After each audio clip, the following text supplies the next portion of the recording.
The Judiciary Committee will come to order. Today is Monday, May 11, 2026, and we do now have a quorum present. Just a reminder about decorum expectations. Everyone will be respectful or you will be thrown out of the room. Bottom line. All right, that's the end of my announcement there. Members, we're going to take up Senate File 4895. This is going to be used as a vehicle for our program integrity analysis from Senator Westlin bill and Senator Hoffman's. I'm not sure exactly, chief authors, co-authors, I think, dealing with DHS. Senator Westlin had appeared before us before on this matter. We identified a couple of proceedings that we thought in terms of administrative review and due process were important. Folks have all been working on these since our last time we looked at it, and we have some solutions to propose for the committee at this time. So I think our first step is to adopt delete everything author's amendment to put us in the place where we need to be on this particular bill. Do we have the delete everything amendment distributed? Okay, it's in your packet, members. Senator Westlin, as the author of Senate File 4895, moves adoption of the author's amendment, the delete everything, which is styled as the amendment A1. All those in favor say aye. Aye. Opposed? Motion prevails. The amendment is adopted. Now, members, we have also an A2 amendment that's drafted to the A1 amendment. So let's have counsel describe the A2 amendment for us. Counsel. Mr. Chair, members of the committee, Allie Hoffman-Litchie with Senate Counsel, I staff HHS. The A2 amendment deletes on page 6, line 4, which currently requires any cost for review to be only paid for by the provider that is requesting the review. The amendment on line 1.4 would make those costs be borne equally by both parties, so in this case, the commissioner and the provider. And then it also starting on line 1.5, it deletes the entire paragraph E on page 6 of the A1 amendment.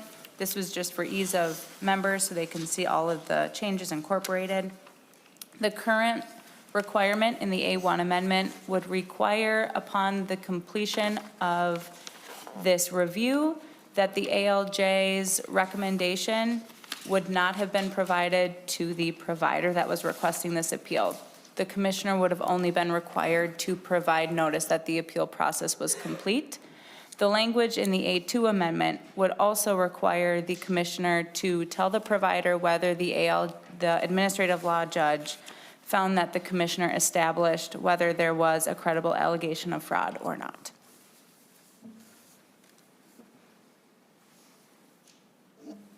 Senator Westlin, your position on the A2 amendment. Mr. Chair, as we have had discussions about the process that we're including, it seems that, that the first change with the cost of the review, that it would make sense that it actually be split and borne by both entities rather than just falling on the individual who's filing the appeal. And then the other change, it seemed to us that providing notice that the process was completed wasn't really going to help them understand what had happened, if there was a recommendation or not, excuse me, a recommendation. And so this language would make it possible for the person appealing to have a little bit more information about what had happened in that review process. So I'm supportive of this amendment. Senator Hoffman. Senator Westlin, Mr. Chair, Senator Westlin defined it. I think it points here back to Title 42 CFR 42-455.2, which gets into the credible allegation of fraud definition of that. I think this gets us in the right path, so thank you for bringing this amendment. So members, in the conversations, the original bill had, a draft had the provider bearing 100% of the cost of the administrative review, I think in the course of the discussion, the conclusion was if you had, it wasn't really fair for the provider to have to bear all of that cost.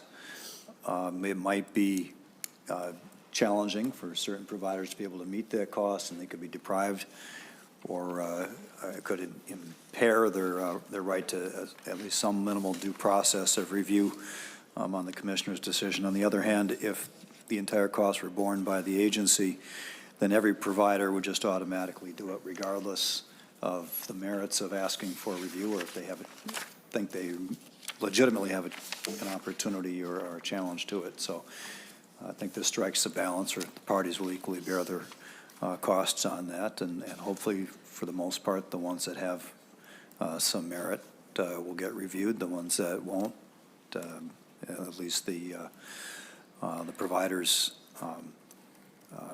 will have an incentive not to pursue any frivolous reviews.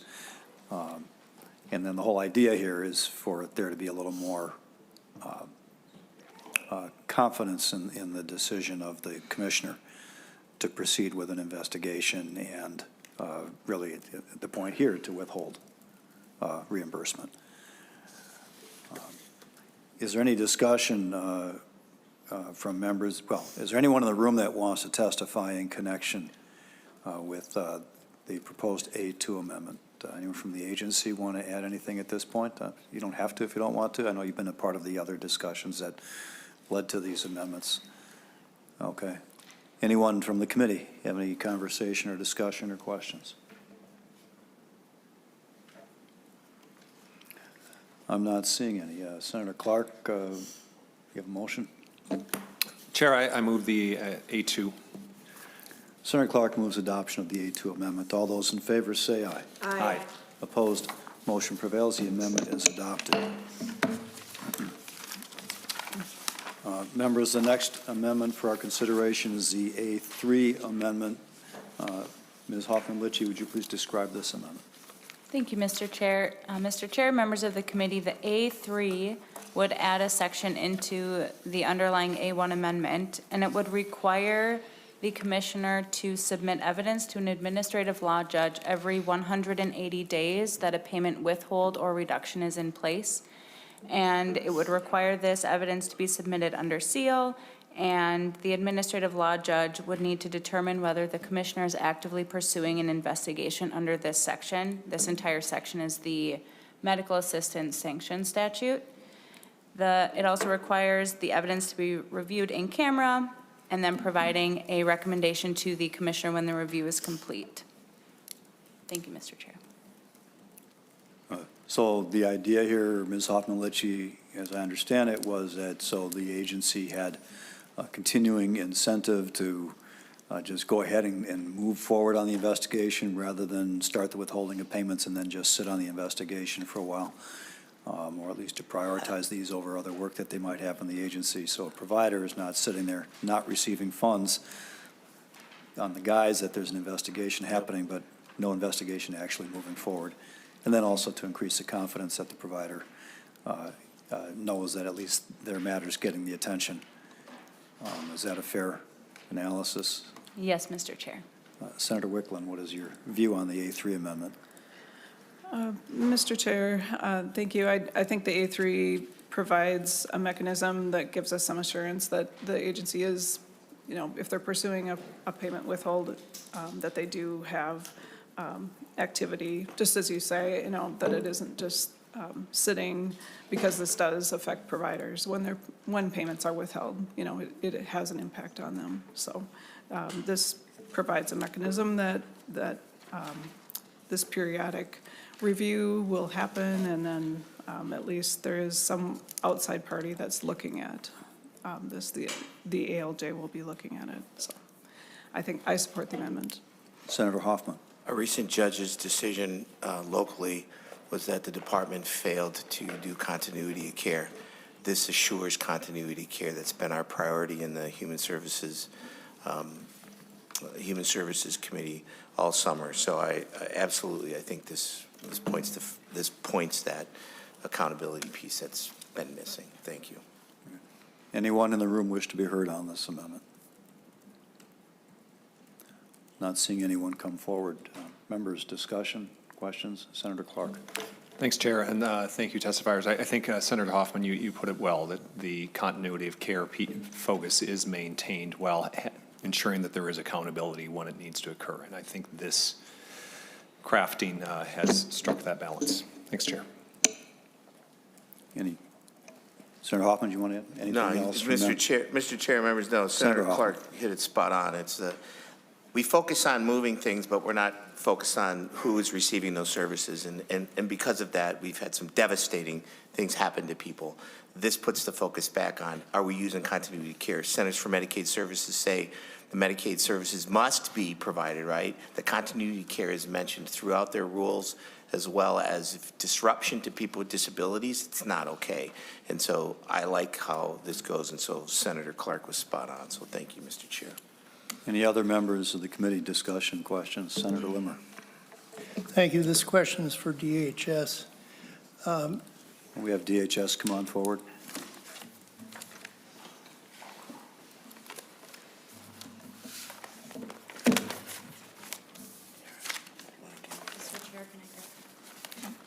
Pardon me? We can just let them be up here. We're fine. Oh, yeah, go right ahead. I can move.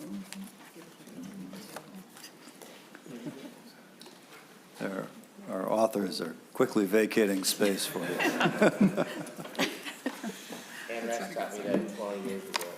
Yeah. It's all right, Senator Hoffman. We seem to have that effect on people here in the Judiciary Committee.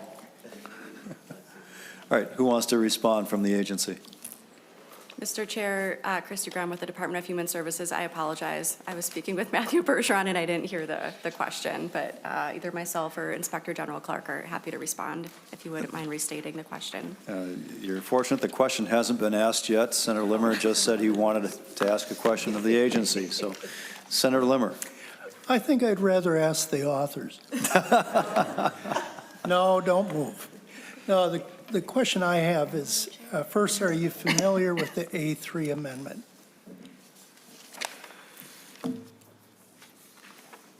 I'm sorry, what about the A3 amendment, Senator Limmer? Let me ask a question.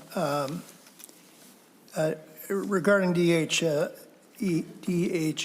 if you feel this language would limit your ability to place sanctions on providers they suspect are billing Medicaid fraudulently.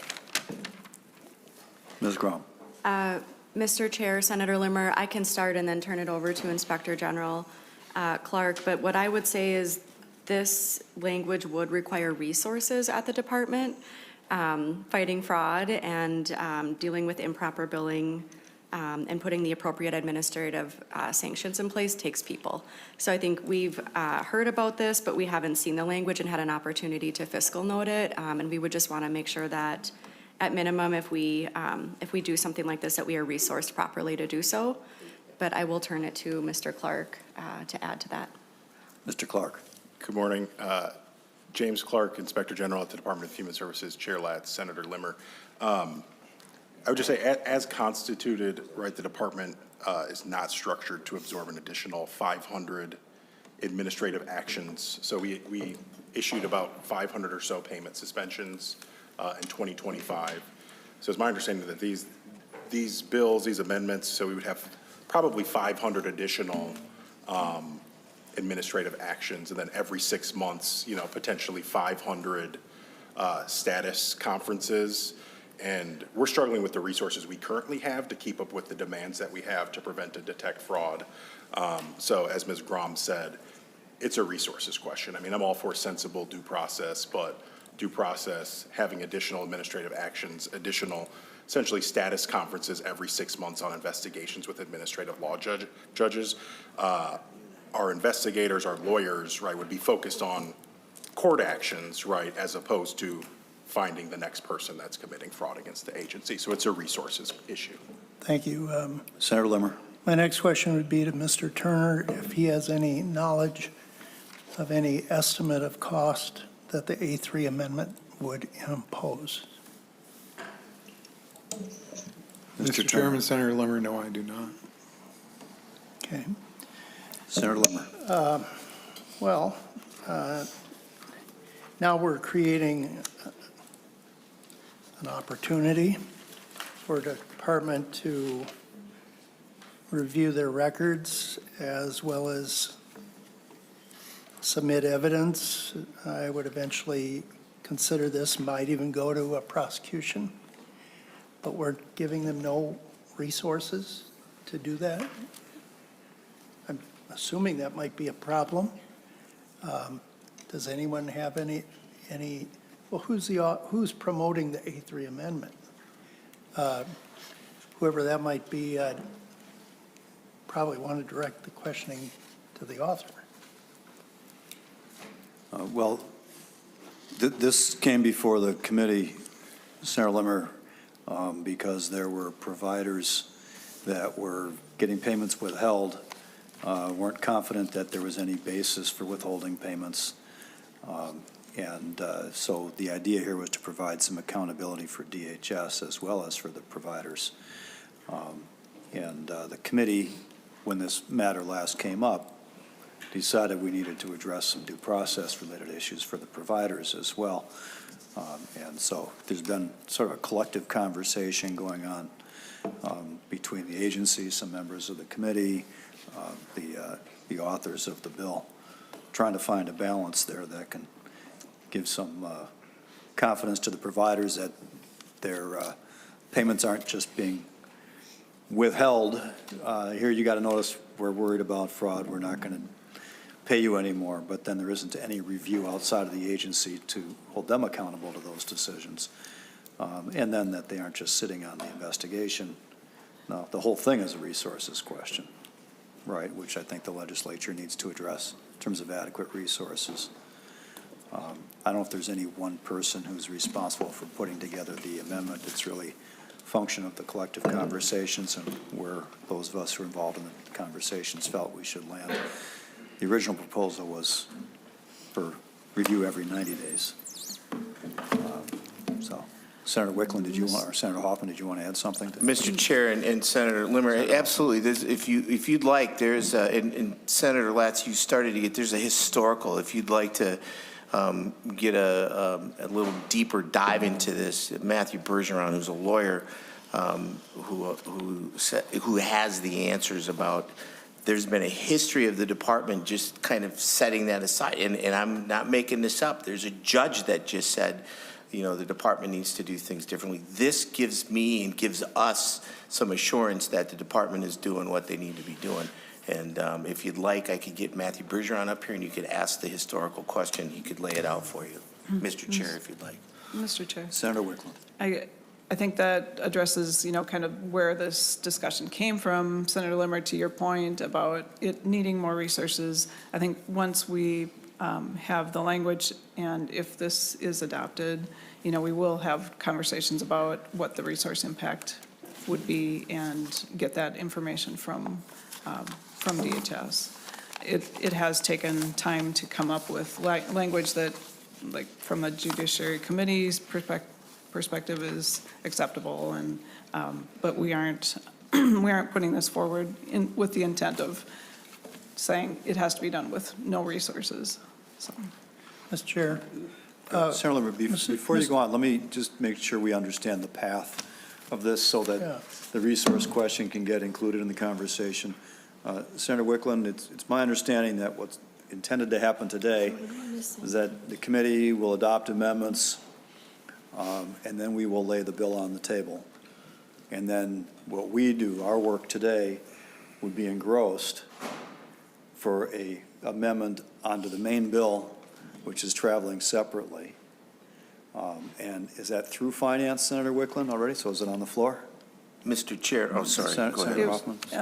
Senator Mr. Wicklund. Chair, it went to the floor, so we would have to have a consultation and discuss this. And on the floor, does it have any fiscal funding along with it, or? This bill Senator does have funding along with it, yes. Okay. So there will be, we're at the time of session where things are kind of traveling quickly, but I think it's anticipated that there'll be some fiscal analysis here and hopefully appropriate funding so the agency's well-resourced to do their investigations and to assure the public and providers that everyone's being accountable. Senator Chair. Rimmer, I'm sorry I interrupted you, but I thought that might help to lay that foundation Well, for you. Mr. Chair, that's kind of down the direction that I wanted to know is what was the direction of this particular legislation? Will it eventually go to a finance committee to consider resourcing this provision in the A3 amendment? And if that's the case, then we'll let finance do their thing. I'd hate to make a paper tiger that is nothing more than lip service with no resources to do the job. And I'd be very disappointed if that were the direction. But having the description that it would go, I heard, to the floor, or is it going to take a stop at a finance committee? Mr. Chair. Senator Wickland. Mr. Chair, Senator Limmer, the bill is on the floor. It's not, the financial aspects of the bill are not locked. We can have the discussion about resources and look at the spreadsheet and make adjustments. It's not something that can't be done with a floor amendment. Mr. Chair, Senator Limmer. I guess the best I can say is we'll raise these questions again on the floor in the event that there's no funding for it. Thank you. Senator Cruin. Thank you, Mr. Chair. In looking at the initial appeal hearing and the 180-day review, it looks to me, and I just wanted to confirm this, that all the ALJ can do in this process is make findings and a recommendation, but ultimately DHS makes the decision as to whether to withhold payments or not withhold payments. Am I understanding that correctly? Senator Wickland. Or That is, Senator- Mr. Chair, Senator Cruin. Yes, that's my understanding.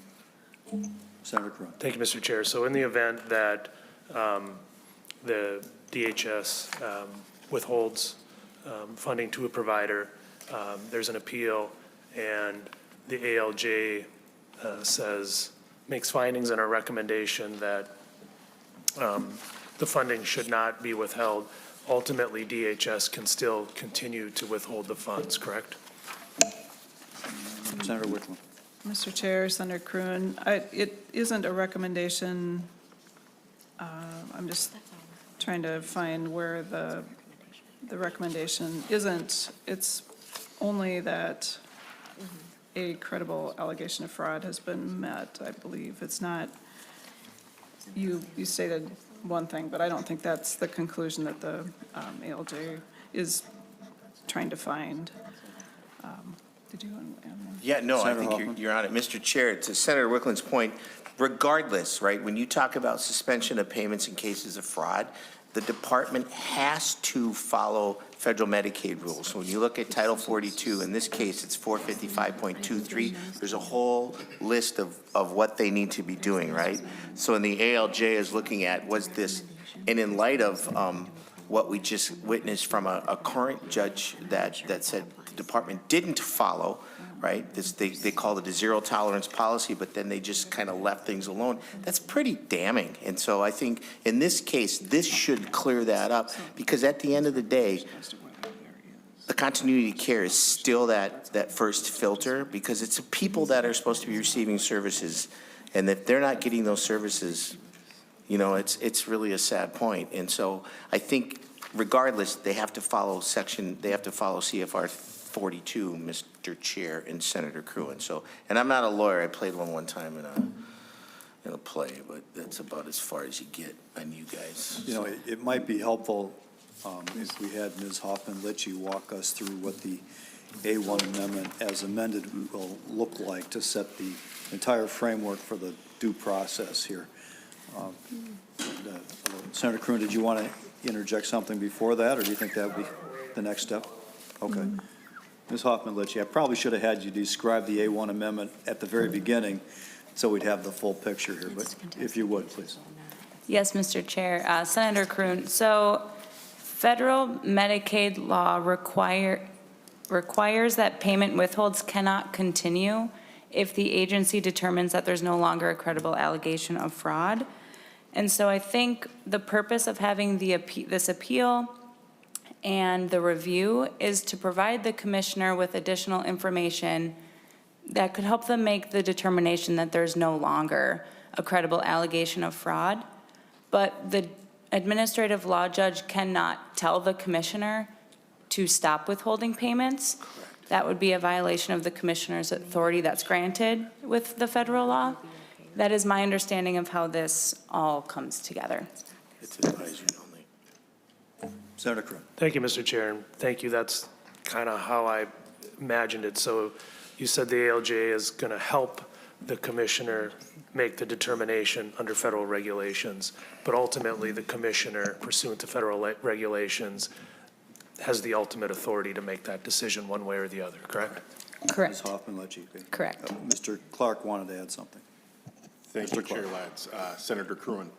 So I just want to clarify intent here, right? So typically the way it works, right, administrative proceeding at the Office of Administrative Hearings, the administrative law judge sees the evidence, hears the evidence, makes a recommendation.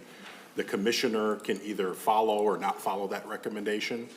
And appellants, under certain circumstances, would then be able to appeal the commissioner's decision to the Court of Appeals. So I'm not necessarily seeing that language in this proposed language. So I don't know if that's the intent of this new kind of administrative action we're having here. It's not a contested case, right? Contested cases, you typically get to go to the Court of Appeals if you disagree with the commissioner's decision. So I guess my question is seeking clarification. Would the process end at the commissioner's recommendation, or would appellants then get to go to the Court of Appeals? And how many then appeals to the Court of Appeals would DHS and the Attorney General's office then be facing due to this additional administrative action we're creating here? Ms. Hoffman-Litchie, what is your interpretation of the process? Mr. Chair, committee members, that is not contemplated with the appeal language that is currently in the A2 amendment, the A3 amendment, the A2 amendment, the A1, all of them. I would assume this does not limit a provider's ability to appeal to the Court of Appeals, is my understanding.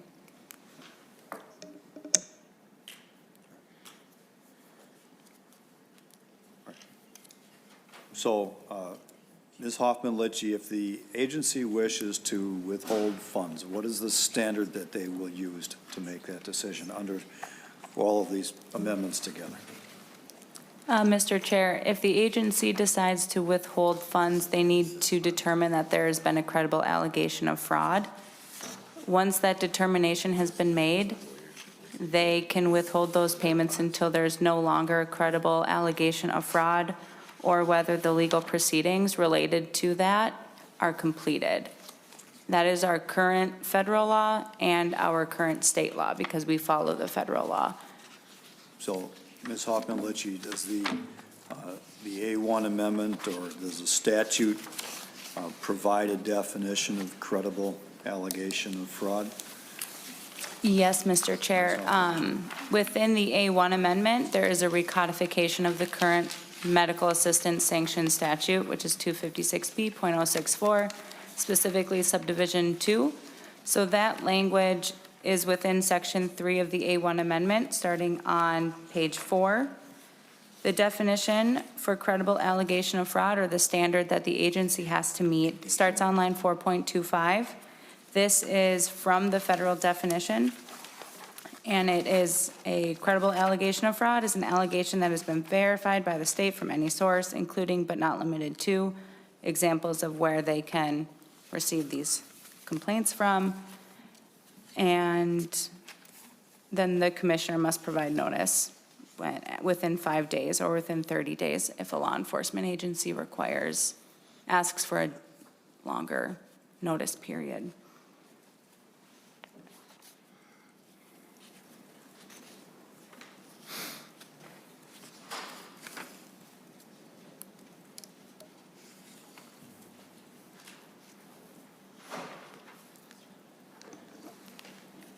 And Ms. Hoffman-Litchie, is there a mechanism by which a provider could avoid the withholding of payments included in this package here, surety bond?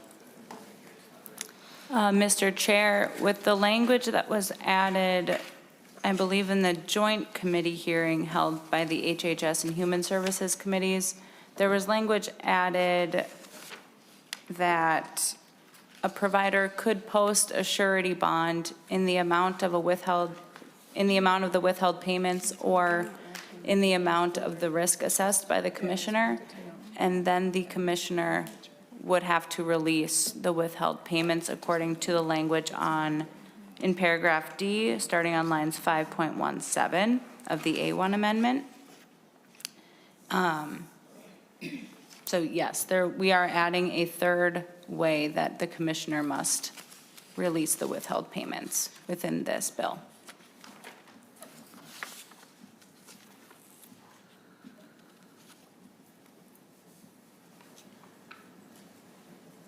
And then, Ms. Hoffman-Litchie, there is a provision in here for the reason the evidence is being submitted to the ALJ under seal is to protect the integrity of the investigation, right? So that in any release of information to a provider or to the public could compromise the ability of the investigation to proceed. Is that correct, Ms. Hoffman-Litchie? That is my understanding, Mr. Chair.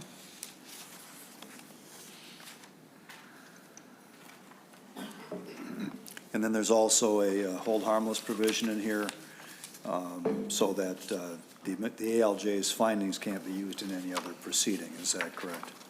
Correct, Mr. Chair. And it goes both ways. So it also would protect the provider as well for any evidence that they would submit under seal.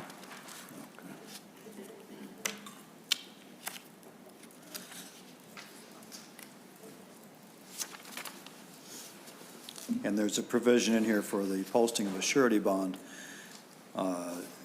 not to impact utilization prepayment review, to require that the provider complete remedial compliance training. Is that right? So there are other program integrity components that are connected with this whole package. Is that right? Correct, Mr. Chair.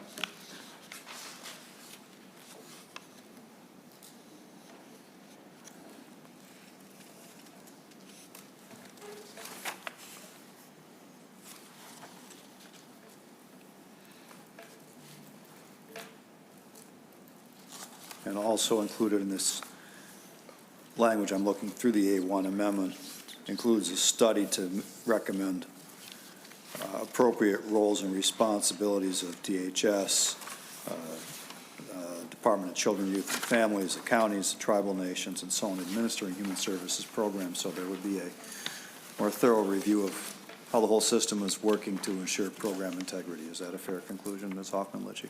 Correct, Mr. Chair. The reason that study was brought into Judiciary's purview is on line 8.28. It notwithstands the entirety of Chapter 13.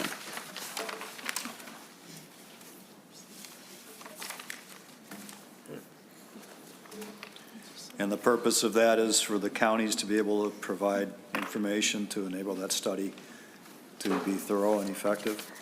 That is my understanding, Mr. Chair, though I was not the draft. This came from the governor's language, so that would be better answered by either the Department of Human Services or Children, Youth, and Families.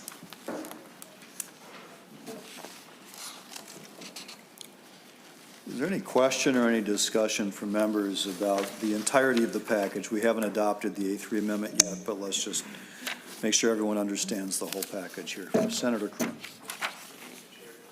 Mr. Chair, so on the A1, page 5, lines 17 through 23, I think I heard you correctly. I just want to confirm that of the three ways that are listed here where the commissioner must cease to withhold or reduce payments, you said two of those are in existing law and one is new, and the new one is the surety bond. Do I have that correct? Ms. Hoffman-Litchie. Mr. Chair, Senator Kroon, yes, that is correct. Chair. Senator Kroon. Thank you, Mr. Chair. And then regarding the third one, the legal proceedings, relating to the alleged fraud are completed, the legal proceedings in that one, that is not the administrative proceedings. That would actually be court proceedings with the Court of Appeals. Do I have that right? Ms. Hoffman-Litchie. Mr. Chair, Senator Kroon, yes, I believe it is not related to the administrative proceedings. The agency might be better equipped to answer when the full legal proceeding, what that actually entails. Ms. Grom, Mr. Clark. Mr. Chair, Senator, I think that language is broad, and we're not certain what exactly legal proceedings it's referring to, but we're happy to work with the bill authors to clarify and make sure that this is something that, if enacted, would be implementable. And Senator Kroon, happy to follow up with you as we have those discussions, if it would be helpful, and if you've got suggestions.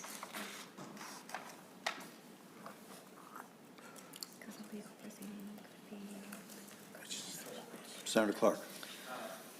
I thought I heard from council to say that line 5.21, the third item there, legal proceedings is current law or current statute. Is that correct?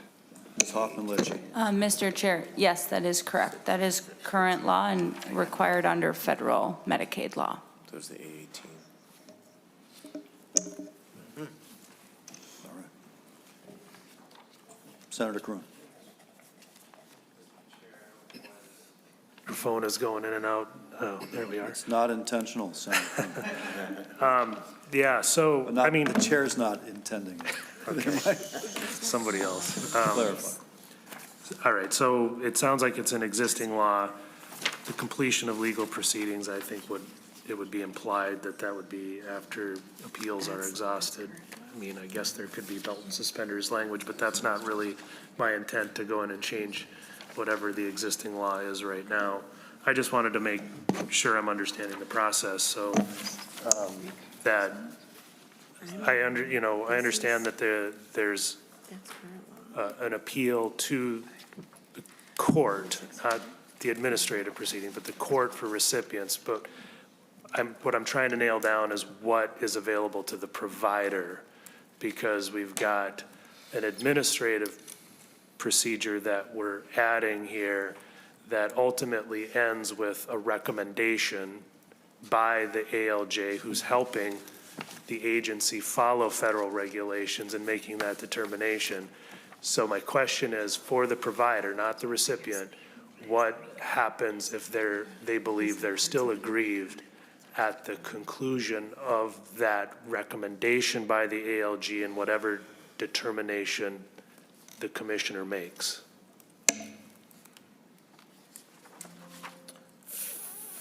No one's rushing to the microphone to answer that one. Ms. Hoffman-Litchie. Thank you, Mr. Chair. My understanding is for the provider, right now, they can request an administrative reconsideration, and I'm assuming that they can then appeal to the Court of Appeals if they do not like the commissioner's withholding of payments.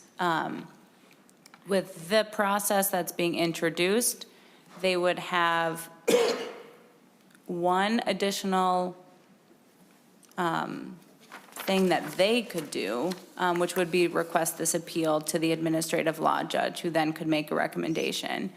And then I believe they could still appeal to the Court of Appeals if they don't like that. And then the 180-day review would just provide additional information for the commissioner, but the provider would have no say in that process, and they can't request that process.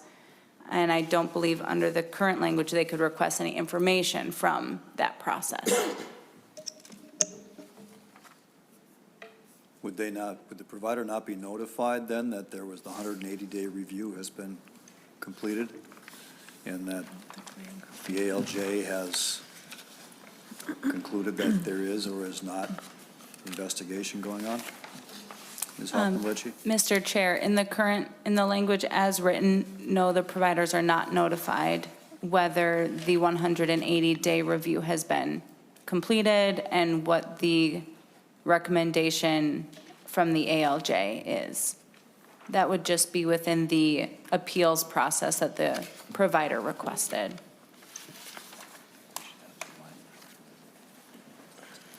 Senator Cronin? Thank you, Mr. Chair. So as I'm understanding this, this doesn't really change anything with respect to the provider's legal rights. It just adds another administrative remedy for the provider so that they can take advantage of if they so choose, which I suppose wouldn't necessarily require them hiring a lawyer. It might be a little more informal, a little easier for them to have a second set of eyes looking at this. But my question then would be, is this a necessary step that they would have to take to exhaust their administrative remedies to get into court? Interesting question. Mr. Chair. Ms. Hoffman-Litchie? Senator Kroon, yes to the first part of everything that you said. I do not know right now whether this would be included in every administrative process that they would need to exhaust before appealing. Senator Cronin? So my thought is this conversation has identified one more thing we might want to consider adding, which is some kind of notification to the provider that the 180-day review has been completed and the recommendation by the ALJ as to whether or not the investigation is proceeding per that review or not. So the provider's not kept in the dark about where things are at in the process. What do committee members think about that? Senator Westlin.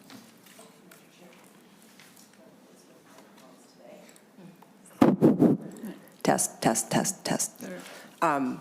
I'm wondering if we could include language similar to from the A2 into that section. The A2 says this has to do with the administrative law judge review of whether or not there was a credible allegation. And we are now adding that the commissioner must provide notice within 10 business days of the completed recommendation. So I'm wondering if that same language could be inserted under this. Yeah, and that's current law too. This language is a little bit Ms. different Primo is working on in the amendment. drafting something right now to address this concern. Yeah, but in If we the can cut bill, it is all the better. I will also note, with regard to Senator Kroon's earlier question about legal proceedings, 10 days. that Title 42, Part 455 of the Medicaid, the federal Medicaid law, states exactly this. So the language that's on line 5.21 to 5.22 is a mirror of the federal language. Clear or not, that's what it is.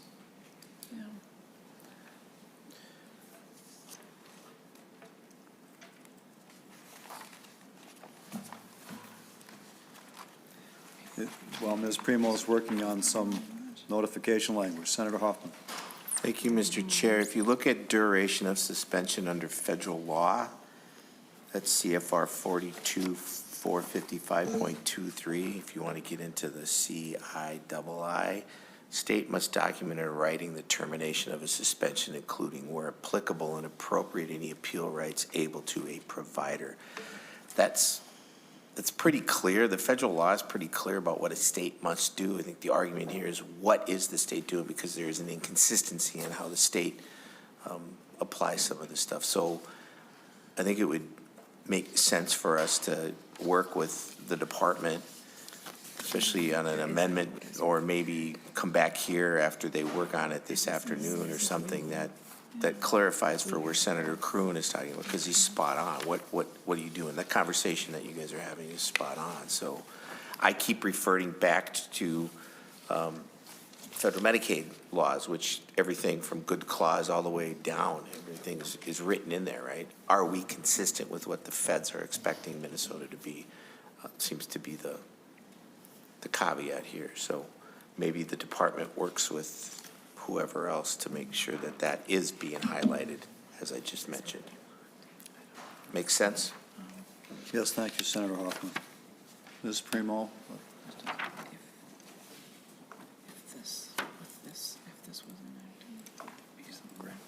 Where would you add it? Okay, so Ms. Primo has some suggested language for the A3 amendment that we have not yet adopted, so we can take a look at it there. Ms. Primo. Mr. Chair and members. Mr. Chair and members, to the A3, page 1, line 13, after the period, insert, the commissioner must provide a notice to the individual or entity within 10 business days of each review under this subdivision. The notice must include the administrative law judge's recommendation.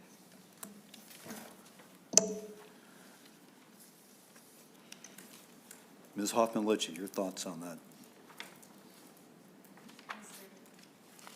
Mr.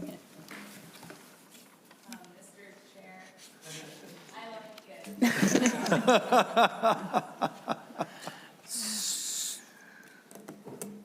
Senator Hoffman. So, Mr. Chair, and I'm glad council said I like it. If there's currently no appeal at all, I just want to make sure that and there's no appeal at all, including the Court of Appeals. But does this clean up? Do you feel that this cleans that up so that there is that remedy? Well, it sounds like Ms. Hoffman-Litchie indicated that a remedy for the ALJ decisions or recommendations adopted by the commissioner has not precluded the other ordinary process of appeal to the Court of Appeals under whatever their standard of review is. I'm good. So, Mr. Clark, you're shaking your head. You're not sure about that? Chair Lance, I don't want to put words in your mouth. Go No, ahead. just say currently, when we issue payment suspensions, there is no right to go to the Court of Appeals. Your right is either an administrative reconsideration with the department, or you can sue us in district court if you think that we're not following the law. So this goes back to my question of, is this creating a new full administrative scheme, an ALJ review, a commissioner's determination, then, which would normally be an appeal to the Court of Appeals, which does not currently exist under state law. So I mean, this assumption that there's currently an appeal right to the Court of Appeals for department payment suspension is just, that's not correct. That's what I said. Yeah. We have the lawyers disagreeing here. Ms. Groen, you look like you're at. Well, no, Mr. Chair, I was just clarifying. I think Mr. Clark was restating what council mentioned, in that this language doesn't contemplate an additional appeal rights to the Court of Appeals. That may occur in other parts of law, but that's not what this amendment does. Well, it's.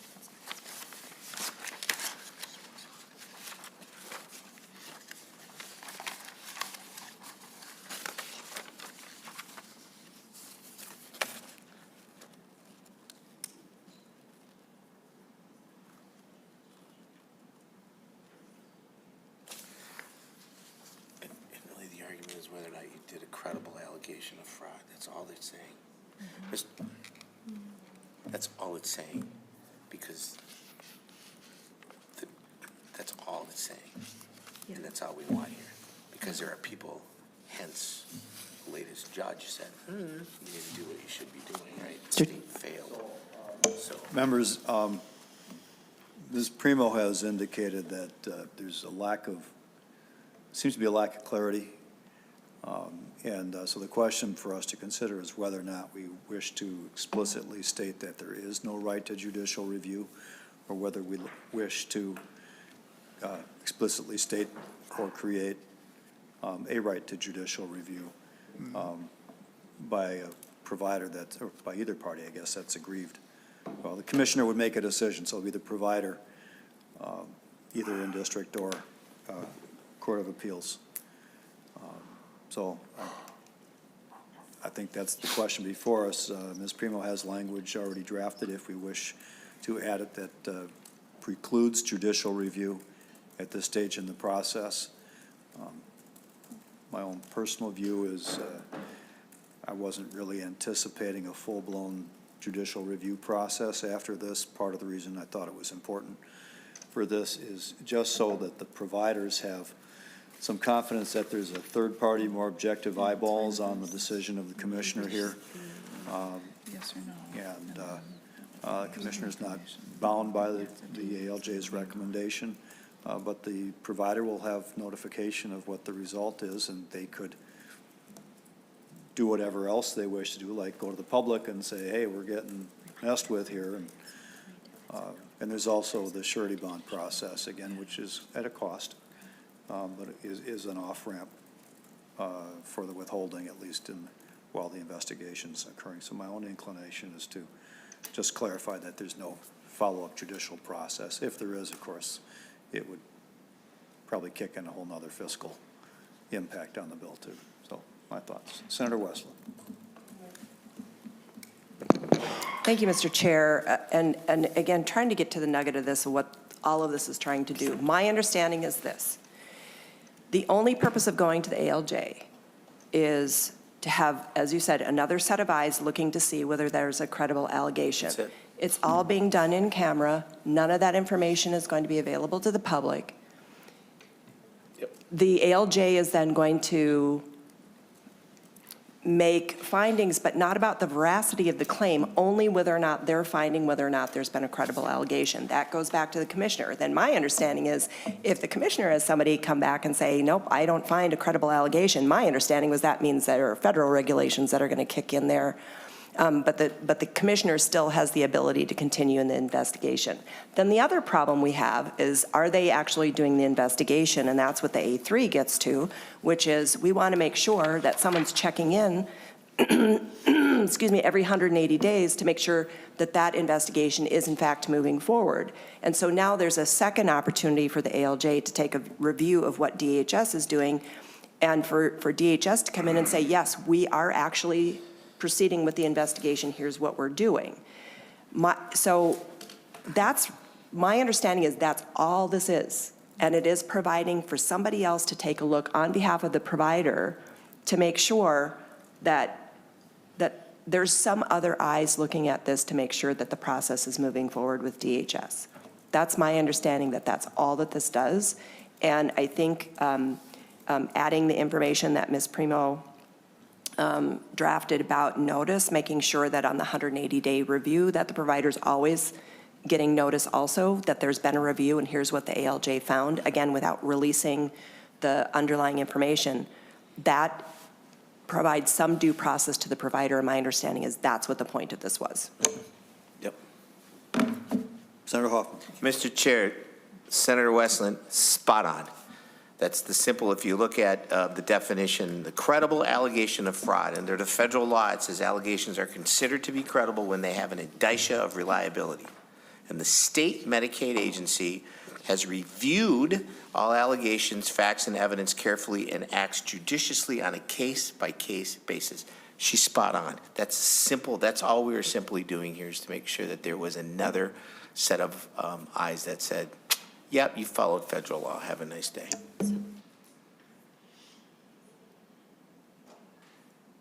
That's what I read.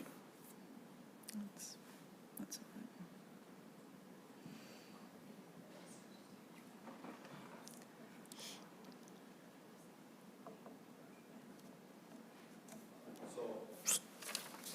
Primo's recommendation is process-wise, is that we consider adopting the A3 amendment first, and once that is adopted,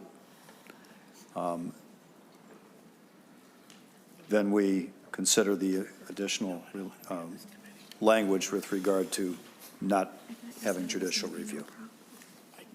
Senator Crum. Thank you, Mr. Chair. I agree that that seems to be the intent, but I think it's important, regardless where we do it, to specifically say there is no judicial review, so that it doesn't appear like this is a full-blown administrative remedy. And then that would answer the question, and make it clear that a provider does not have to exhaust this administrative remedy in order to go to district court and make whatever claims they want to make. And I think adding the no judicial review in there would solve those problems. So I think whether it's this, wherever we do it, I think we need to include that language. All right, so we're going to consider now the A3 amendment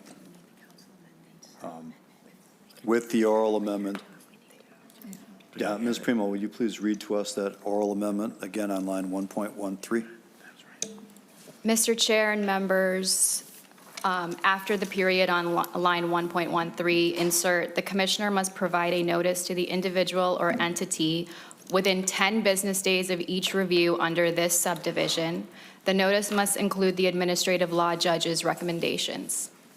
All right, Senator Clark moves the A3 amendment with that additional language just stated by Ms. Primo incorporated into it. Correct, Senator Clark?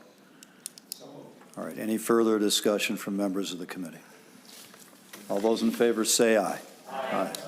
Opposed? Motion prevails. The amendment is adopted. Now, Ms. Primo, why don't you give us the additional language that you recommend for us to consider adopting regarding judicial review? Mr. Chair. Mr. Chair and members, this would be inserting a new section to the A1 amendment, amend Minnesota Statutes 256B.064 by adding a new subdivision as follows. Subdivision 2G, head note, judicial review. The administrative law judge's findings of facts, conclusions of law, and recommendations under this section are not subject to judicial review. Ms. Hoffman-Litchie, anything else to add here? No, Mr. Chair. Senator Wickland or Senator Hoffman, anything to add with regard to that proposed I amendment? jokingly said sine die, Mr. Chair, but yeah, no, this was really good to see this work happen. I mean, thank you, Senator Westlin, for getting it on, Senator Crewen. I like the interaction that's going on here. So I'm good. And Senator Wickland, you good? I'm good. Senator Wickland is good. Any further discussion from members of the committee? Senator Westlin moves adoption of the amendment just described by Council Primo. All those in favor say aye. Aye. Opposed? Motion prevails. The amendment is adopted. All right. I think we have covered everything that we had desired to cover in this committee and further review of this bill. And before we How many amendments are we going to have on the floor? do we need to adopt anything further procedurally? I don't think so. Senator Limmer.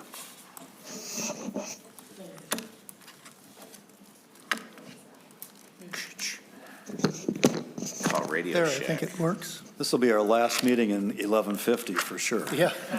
You think they'd get a microphone that works? Mr. Chair, Senator Limmer. I had a few questions about data privacy.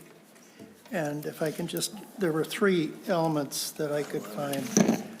In section 1 of the A1 amendment, there's access to records and service locations. We're talking about the commissioner may conduct on-site inspections with vendors and vendor service locations. And the commissioner can request records and documents. Is there I would imagine this could involve personal medical records if it was pursued. And I was just wondering if there's a reference somewhere regarding privacy data under Chapter 13. I couldn't find a Chapter 13 reference under Section 1 of the A1 amendment. The commissioner has access. Or is that implied? Ms. Primo. Mr. Chair and members, on line 1.17, the language says, notwithstanding any other law to the contrary, and then provides the vendor with civil and criminal liability for access to medical, for providing the commissioner with access to medical records. So I believe that language would get at Chapter 13 as well as the Medical Health Records Act, and would not withstand those provisions so that the commissioner may have access to these records. Mr. Chair. Senator Limmer. Mr. Chair, and then question redirected to council. The paragraph A under section 1, would you surmise that it would have the same application as in paragraph B? Ms. Primo. There is no notwithstanding statement in paragraph A. Ms. Primo. Mr. Chair and members, this grants the commissioner broad authority to access the premises and the records. These vendors, from my understanding, are private entities.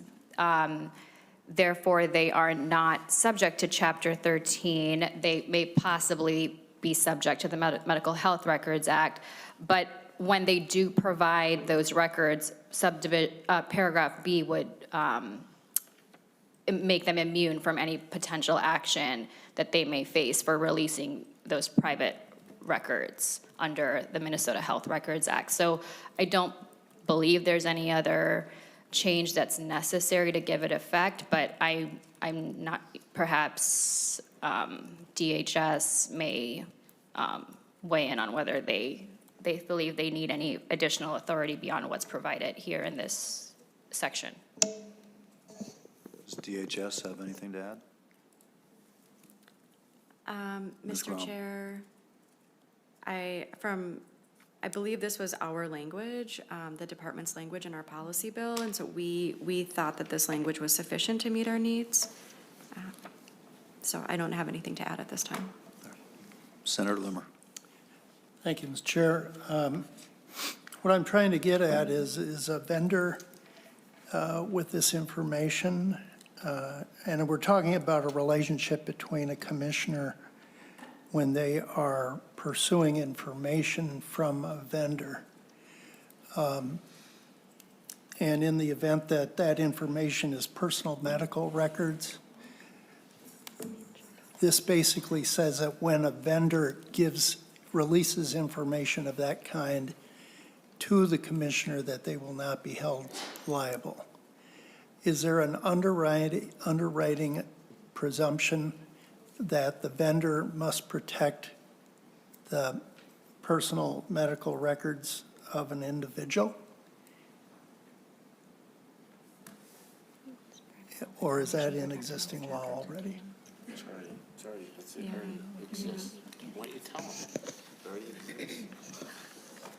Ms. Primo is going to do a little further evaluation as well.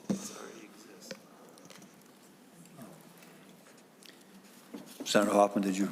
Mr. Chair, I just leaned over to Ms. Grom. It already exists, and we can get that. It's Chapter 13, something, something, something again. But Ms. Grom, I mean, this is already, that already exists within, if you're doing 245D, 245A, 144G, 144A, all those services and supports, there's already existence in there. So if Mr. Limmer sees it's not included in here, then maybe you need to include that in there. But it's already what they're doing, Senator Limmer, and that includes finding muskies. So Tori didn't hear that. Mr. Chair. Correct. Senator Limmer. While council is doing a bit of research, I wanted to bring our attention to Section 6 of the A1 amendment. And that's regarding data sharing for program integrity. But I feel confident that in this reference, they're making a specific focus by recognizing Section 1302, Subdivision 9, which would protect data privacy. I was just compared to the section 1 discussion, I didn't see any reference to section 1302, 13.02. Would this also be under Minnesota Health Records Act? They're also considered, the vendor is considered. In one regard, we do recognize Chapter 13 explicitly, and in other areas, we do not. Not necessarily all of these sections. Include it back over here, too. So the vendor would likely be covered under that It's same under different Minnesota Health chapters. Records Act, HIPAA. Mr. Chair and members.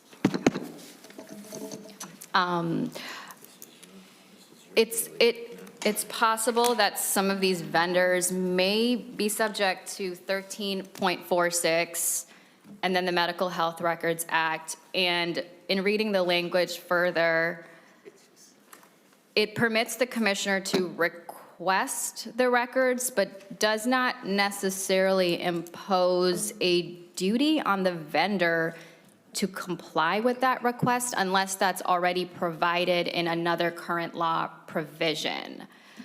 And if that is not provided under current law, then perhaps you do need something additional here that says notwithstanding 13.46 and sections 144.291 to 144.298, the Medical Health Records Act, that the vendor must comply with a request under this section. Mr. Clark?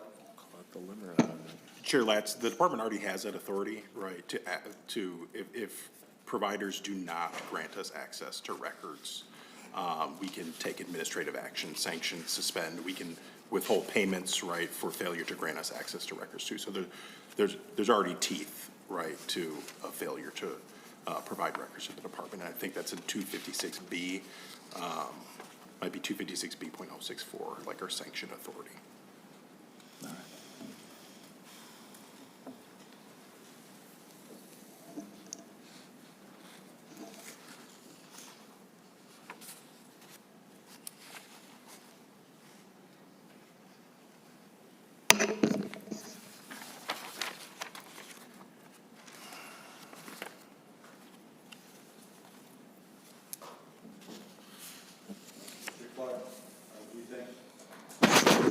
Mr. Clark, do you think that the language that's already in the amendment or the bill or the current law then sufficiently protects the integrity of the data that is provided and does not expose the provider to any violations if they comply with that request?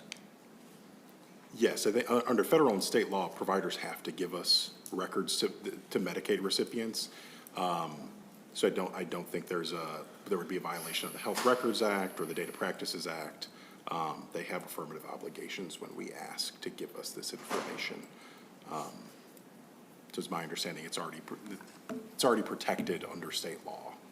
All right.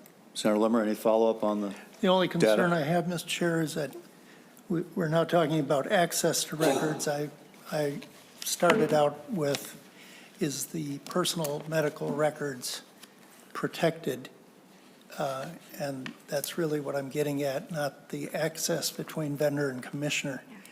And just wanted to make sure we're doing that in the transfer of information. Mr. Clark, when DHS receives the records, is that data protected from public release? 100% it is, yes. It has to be. I'm fine, Mr. Chair. Okay, Senator Umer Verbet. I do a lot of training. Yes, you do. Is it ready now? There we go. Thank you, Mr. Chair. I'm glad we were able to see this bill again and just ensure there is that due process. I think what this is getting at is ensuring that there's, again, that second set of eyes to see if the department has determined that there's that kind of credible allegation of fraud.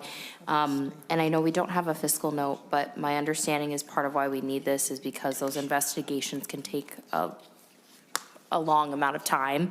I was just curious if there is an average length of time that investigations may take, or if that's something we'll expect to see in the fiscal note. Because I imagine the amount of resources needed is gonna be determined on kind of, one, how many cases you expect to have, and then the amount of resources in the department to actually handle those amount of cases. So if there is any insight you can give at this point, that would be helpful on the amount of time, that sort of average length of time that it may take to conclude these investigations. Ms. Grom. Mr. Chair, Senator, we can certainly follow up with that information. Part of that timeline is dependent on law enforcement and their timelines, because we're typically in a payment withhold while those investigations are ongoing as well. But happy to follow up with you, and if we can include that in the fiscal note, we'll do so. Further discussion before we conclude our conversation here today.